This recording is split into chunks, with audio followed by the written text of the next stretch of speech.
Hello student, हम पढ़ रहे 11th क्लास की मैथमेटिक्स। सेकंड चैप्टर चल रहा है रिलेशन एंड फंक्शन।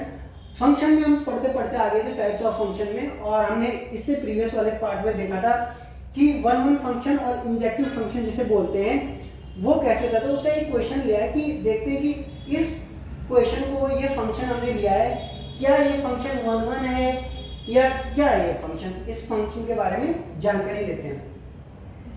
तो हम देखते हैं क्या है। पहली बात तो क्वेश्चन को सही से देखना है। देखो f सच दैट यानी कि फंक्शन सच दैट r यानी कि रियल नंबर में से आपको 3 हटा देना है।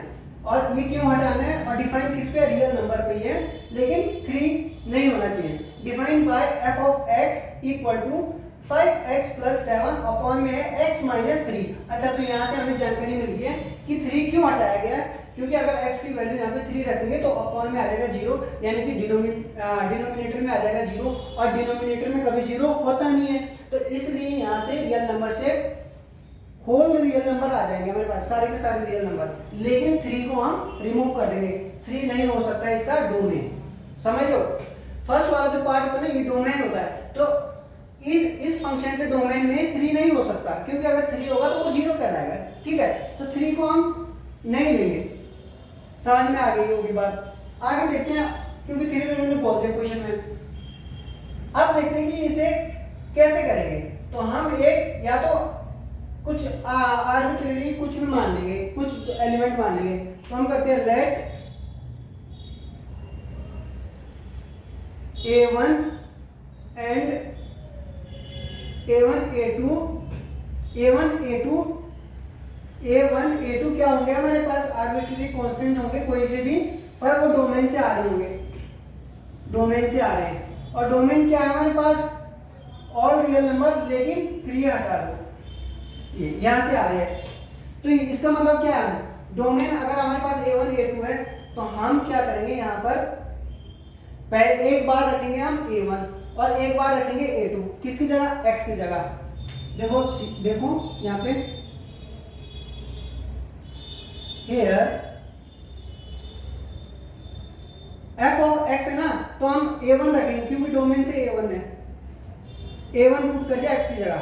तो अगर x की जगह a1 रख दिया तो 5 x की जगह क्या रहेगा, 5a1 प्लस 7 अपॉन में a1 माइनस 3।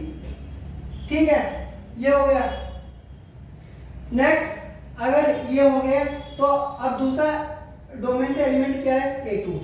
तो f of a2 equal to x की जगह रख देंगे a2, 5a2 प्लस 7 अपॉन में आ जाएगा a2 माइनस 3। ठीक है, हमारे पास कंडीशन होती है कि अगर आपको वन वन फंक्शन करवाना है तो f1 और f2 इक्वल में होनी चाहिए, तभी वो क्या है, उनकी इमेज सेम बनेगी। ठीक है, now f1 and f2 f of a2। ठीक है, ये इक्वल करेंगे। अगर इन्हें इक्वल रखते हैं इन दोनों फंक्शन को, तो देखते हैं 5a1 प्लस 7 अपॉन में a1 माइनस 3। अगर हमारे पास a1 इक्वल टू a2 आएगा तो वो कहलाएगा वन वन फंक्शन। अगर नहीं आया तो हम बोलेंगे does not one one function. ठीक है, प्लस 5a2 प्लस 7 अपॉन में a2 माइनस 3। इसकी क्रॉस मल्टीप्लिकेशन कर लेंगे। तो अगर करेंगे cross multiplication 5a1 plus 7 a2 minus 3 5a2 plus 7 और ब्रैकेट में आ जाएगा a1 माइनस 3। इतनी बात तो अब तो समझ में आई गई होगी सारी बात कहानी। अब इनकी मल्टीप्लाई कर देंगे, दोनों साइड करेंगे।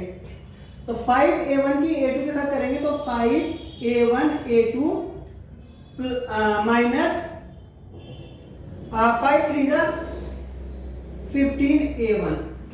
ओके, फिर 7 की करेंगे 7a2 और फिर 7 की करेंगे माइनस 21। लेफ्ट हैंड साइड तो हमने सॉल्व कर दिया है। सेकंड इधर देखते हैं राइट हैंड साइड में। 5a2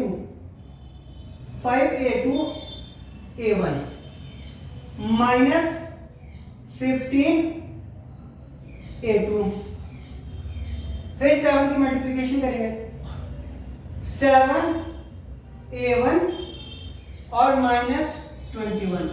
ठीक है, तो जिनके साइन सेम है और एक्चुअल वैल्यू भी सेम है उनकी, तो वो तो आपस में कट जाएंगे। देखो ये माइनस का है और ये भी माइनस का 21, तो अगर इसे इस साइड लेके आ जाएंगे प्लस हो जाएगा, तो आपस में ये कट जाएंगे, ये और ये तो कट जाएंगे। ठीक है, अब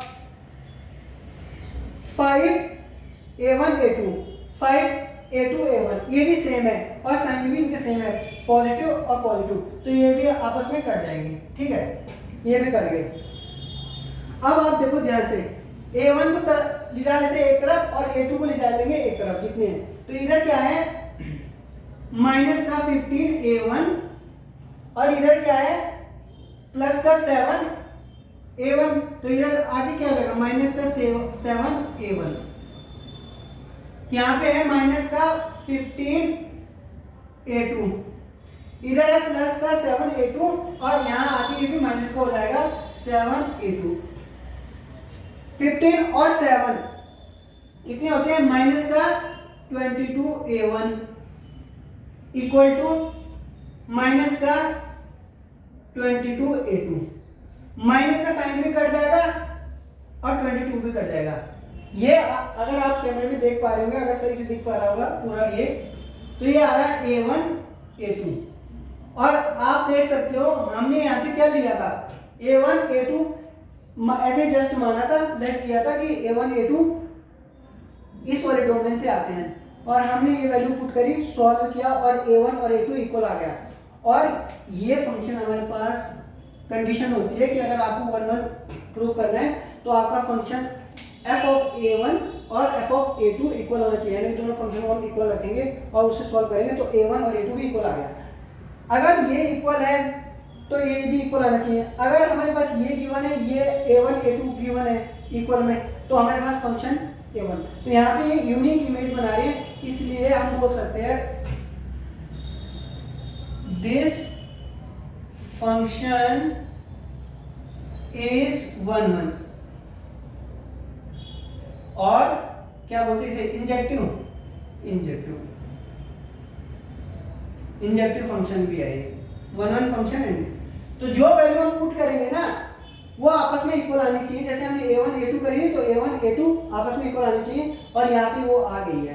तो होप आपको ये समझ में आ गया होगा, छोटा सा क्वेश्चन था। हाँ, आप पूरा दिख रहा था वीडियो में और आपने ये सॉल्व करना है खुद। मैंने आपको बता दिया था कि 3 को हम क्यों हटा रहे हैं, क्योंकि डिनोमिनेटर में 0 बनेगा जो कि पॉसिबल नहीं है, तो इसलिए हम 3 को रियल नंबर से हटा देंगे, बाकी हम रियल नंबर में कुछ भी आर्बिट्रेरी ले लेंगे। a1 a2 लिया और हमने उसे सॉल्व करते गए और हमारे पास फाइनली a1 a2 इक्वल में आया। इट मीन्स क्या है, ये फंक्शन 1 1 है और आपको ये पता चल गया। तो आप पढ़ते रहिए, बने रहिए, मेरी वीडियो को लाइक कीजिए, सब्सक्राइब कीजिए और शेयर कीजिए। जय हिंद, जय भारत।